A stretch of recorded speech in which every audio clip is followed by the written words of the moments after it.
कि जयशंकर सऊदी अरब गए, यूएई गए और वो वहाँ पे जाके बाब्स मंदिर गए। नॉर्मली डॉक्टर जयशंकर जो हैं वो रिलीजियस प्लेसेस पे नहीं जाते थे in his second term. May be जाते हों लेकिन कम। लेकिन बाब्स मंदिर पे, बाब्स हिंदू मंदिर जो कि अबू धाबी में है, वहाँ पे जाना दैट शोज़ कि डॉक्टर जयशंकर जो हैं अब वो अपनी पार्टी बीजेपी की जो मैनिफेस्टो है या पार्टी का जो माइंडसेट है या जो अंदाज़ है। तो हुआ ये है कि आईएमएफ ने सऊदी अरेबिया की तरफ से पाकिस्तान को ऑयल फैसिलिटी दिए जाने पर ख़तरे का निशान लगा दिया है। जयशंकर साहब जो हैं उन्होंने इसको जैसे समझ लें कि उन्होंने क्लासिफ़ाई किया है या कैटेगराइज़ किया है और वो बोलते हैं कि ये एक दिस इज़ अ क्लासिक है, एग्ज़ाम्पल है टॉलरेंस की, कोएग्जिस्टेंस की, कि हमें कैसे फ्यूचर को देखना चाहिए।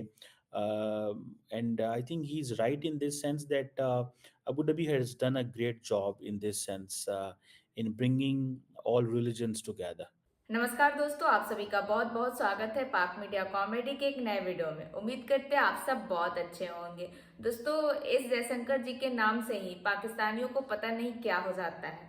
जैसा कि आप सभी को पता है कि इस वक्त हमारे विदेश मंत्री एस जयशंकर जी दुबई में बाब्स मंदिर का विजिट किए हैं, वहां पे जाके पूजा अर्चना की है। अब ये सब देखकर पाकिस्तानियों को कहना है कि एस जयशंकर जी तो कभी मंदिर जाते नहीं थे, अब वो बीजेपी का जो रूल है वो अपना रहे हैं। तो आइए देखते हैं इसको लेकर कमर चीमा क्या बोल रहे हैं। लेकिन वीडियो में आगे बढ़ने से पहले चैनल पर नए हैं तो चैनल सब्सक्राइब कर ले और वीडियो अच्छा लगता है तो लाइक शेयर भी कर दे। तो आइए देखते हैं आज का ये वीडियो।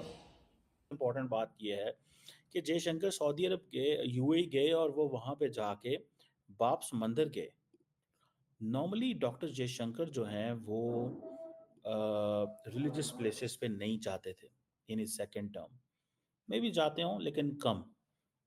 लेकिन बाब्स मंदिर पे, बाब्स हिंदू मंदिर जो कि अबू धाबी में है, वहाँ पे जाना दैट शोज़ कि डॉक्टर जयशंकर जो हैं अब वो अपनी पार्टी बीजेपी की जो मैनिफेस्टो है या पार्टी का जो माइंडसेट है या जो अंदाज़ है, उसके तमाम फ़ैसेट्स को अंडरस्टैंड कर रहे हैं और उसके अंदर वो जिसे कहते हैं ना रच बस रहे हैं। पहले वो एक डिप्लोमेट थे, डिप्लोमेट से पॉलिटिशियन कन्वर्ट हुए और जैसे ही पॉलिटिशियन कन्वर्ट हुए तो उन्होंने स्लोली पहले तो इंडियन फॉरेन पॉलिसी पे इंडिया का मौक़िफ़ दिया। अब वो इन एंगल्स के ज़रिए भी रिलीजियस एंगल्स को भी एक्सप्लोर करते हैं। उनकी जो बुक थी व्हाई भारत मैटर्स, उसमें भी उन्होंने बहुत सारी बातें लिखी हैं और भी वो कहीं न कहीं डिस्कस करते रहते हैं इंडियन डिप्लोमेसी को।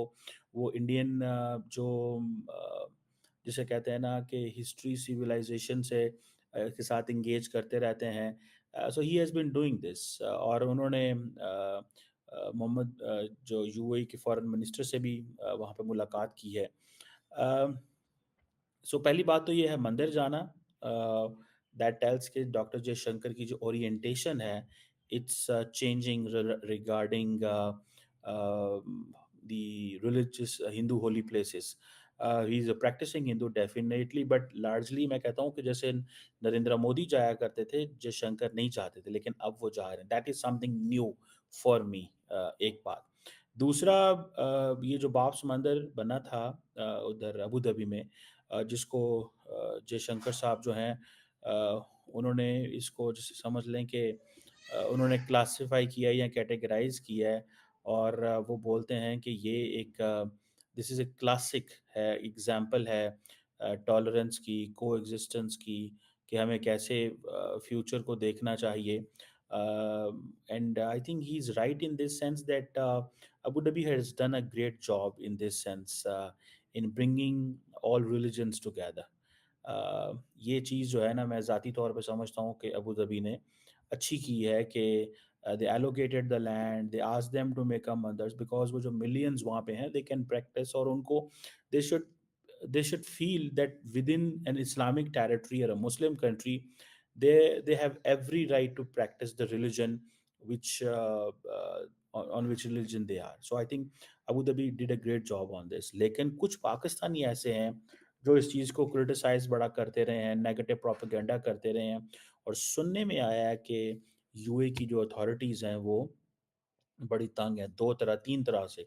एक तो पाकिस्तानीज़ नेगेटिव प्रोपेगेंडा करते थे अबाउट ये जो इंडियन इन्ग्रेस है यूएई के अंदर। सेकेंडली इज़राइल के ऊपर नेगेटिव प्रोपेगेंडा करते थे। सो ये पाक उनको बड़ी बुरी लगती थी अमारातीज़ को और उन्होंने पाकिस्तान को कहा। दूसरा इम्पोर्टेंट चीज़ ये है कि कुछ पीटीआई के जो लोग हैं, पाकिस्तान तहरीक-ए-इंसाफ के लोग आई थिंक, वो भी कोई अपनी पॉलिटिकल एक्टिविटीज़ ऐसी करते हैं जिसमें वो समझते हैं कि ये हमारे मुल्क के अंदर दिस इज़ नॉट फिज़िबल, ये चीज़ we do not allow this and third आपको पता है जो माँगने वाले हैं पाकिस्तानी, वो बहुत बड़ी तादाद में वहाँ जाते हैं। जो अमारातीज़ अब सुनने में आया कि बहुत ज़्यादा वीज़ाज़ रिजेक्ट करते हैं और उसकी वजह ही ये है। उसकी वजह ही ये है कि वीज़ा रिजेक्ट करने की, ठीक है ना जी? लेकिन propaganda on India and Israel, ठीक है? क्योंकि जब एज़ पर जो अब्राहम अकॉर्ड जब यूएई ने साइन किया, तो उसमें उन्होंने इस चीज़ को अंडरस्टैंड किया कि now we are going to take a different line.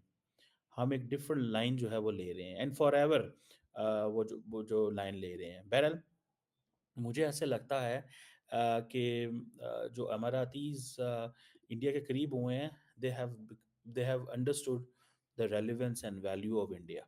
इसीलिए उन्होंने ये 2022 के अंदर comprehensive economic partnership agreement sign किया, टैरिफ्स को कम किया, ठीक है जी। नॉन ऑयल ट्रेड जो है वो तकरीबन $50 बिलियन है। Non oil trade, non oil मतलब तेल नहीं। ठीक है, $100 बिलियन का टारगेट है 2030 तक, ठीक है। सो इससे आप इमेजिन कर लें एंड देन मैं आपको बताऊं जो एजुकेशनल लिंकेज बिल्ड हो रहा है। I think the Indians will overtake United Arab Emirates in few years and this will replicate in other Arab countries. हम वही प्रोपेगेंडा करेंगे इंडिया के बारे में, इसराइल के बारे में, अपनी पॉलिटिकल पार्टी के बारे में, अपनी फ़ौज के ख़िलाफ़, क्योंकि हमारी जो जो थी ना पाकिस्तानी डियास्पोरा जो बाहर बैठा हुआ है, जो it has been they have been doing a great work for Pakistan and for the families and for the country.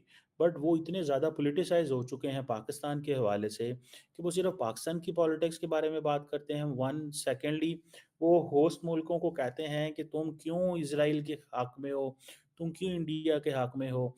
दुनिया बड़ी तेज़ी से तब्दील हो रही है, पाकिस्तान तब्दील नहीं हुआ। हमने अपने लोगों को नहीं बताया कि मिडल ईस्ट में जो तब्दीलियाँ आ रही हैं, हमें उनको कैसे देखना चाहिए, ये हमारा कसूर है।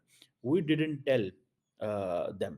हमने जब नई बात बताई तो मतलब who else would understand. So मुझे ऐसा लगता है कि पाकिस्तान जो है उसको ये बताना चाहिए कि मिडल ईस्ट जो जिस अंदाज से मिडल ईस्ट अब डेवलप हो रहा है या हुआ है, जो मिडल ईस्ट की सोच है वो हमारी सोच वैसी नहीं है।